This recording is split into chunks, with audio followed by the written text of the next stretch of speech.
Alright, here we go. Oh, I have to use the drill for drilling out some stuff. She's the daughter of the Lister's friend, the nurse. You remember that lady you... Oh, the work at Queens. Yeah. Let's don't film this. We're having a private conversation. Did you film us? No, it wasn't anything that was sensitive. Her daughter.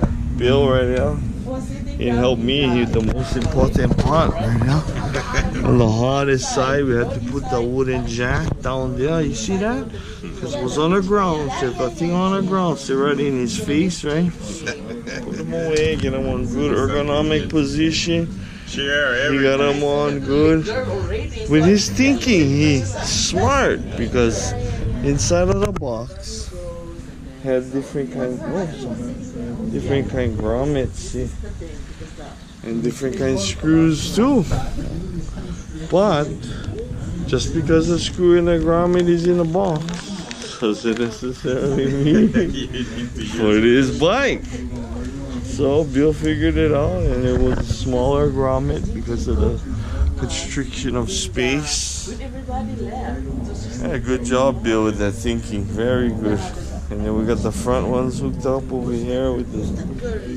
Got them on eBay for $25 front and rear. You can get better ones, you can get worse ones, but in times of need, anything is better than nothing, my friend. Okay. So today is Saturday, the 23rd of February, 2019. Yeah, we just hanging. Alright. You see, Bill, I can do that to him anytime. Do that to me. I got different answer. Okay. We'll be heading out. We're probably gonna head out to Denny's. Watching on video of us. Alright. Thank you, Bill, for helping me. Aloha, anytime, Thank you for brother. being and concerning.